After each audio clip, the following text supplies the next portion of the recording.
enough for the location in that, but I'm hoping that I can live up to everyone's expectations here.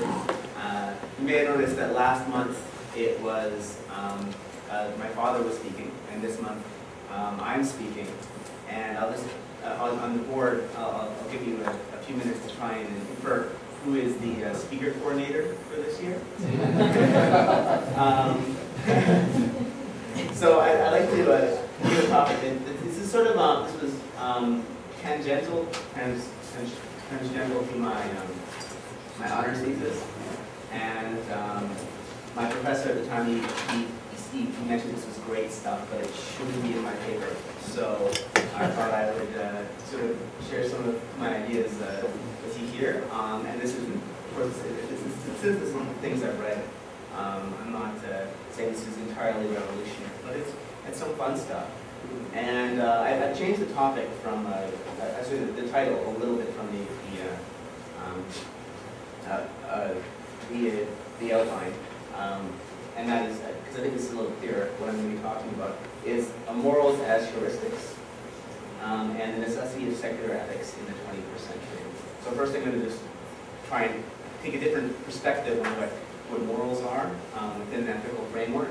And then I want to talk specifically about how this is relevant to the 21st century and humanism and secularism. Okay. So, ethics is a word that we throw around, we use for many different meanings. So I want to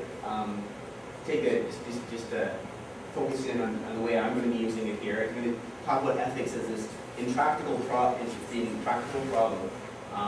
that all social organisms have to face. So as long as there are animals that are getting along or working as in groups, there's going to have to be some sort of ethical negotiation. So it's something that's always changing. Like we have this idea of the good and what's the best way to interact. So really a good way of framing the question that's fundamental to ethics is how do we get along, and what does that mean to get along? So it's an important problem, like I said, because we have to work together. No man is an island, or human is an island. We don't do well as individuals, or at least we do much better as a collective group. So it's very important to survival and has been historically, and also it's a dynamic problem. And what I mean by that is there's lots of variables and it's consistently changing based on the environment, the number of individuals involved, the personalities of the individuals involved.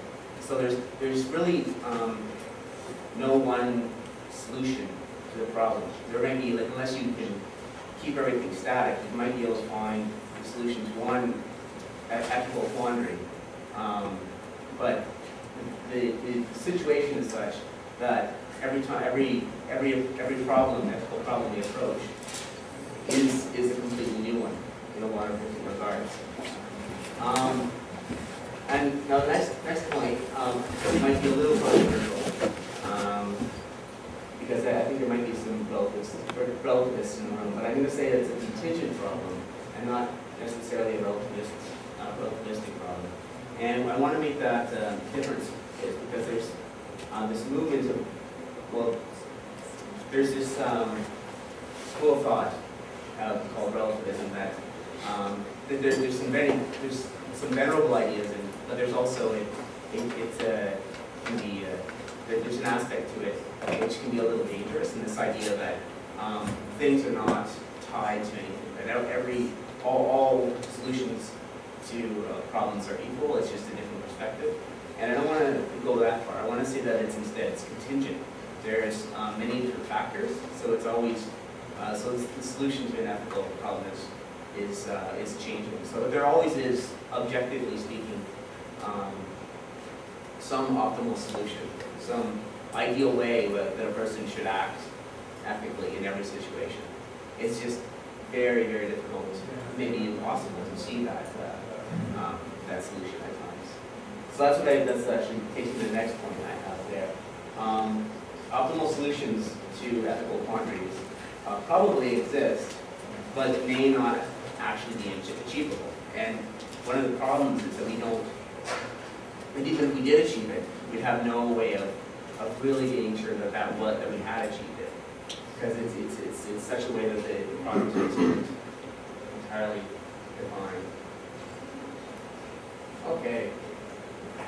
So I've been throwing around these terms like problem space without really getting into too much detail of what I mean by them. So if you have the idea is something like this. So you have if you have a problem, there can be a limited or infinite number of solutions to that problem. And if there's a limited number of solutions, then you can search through those solutions, review them all, and find the one that best meets your criteria. But sometimes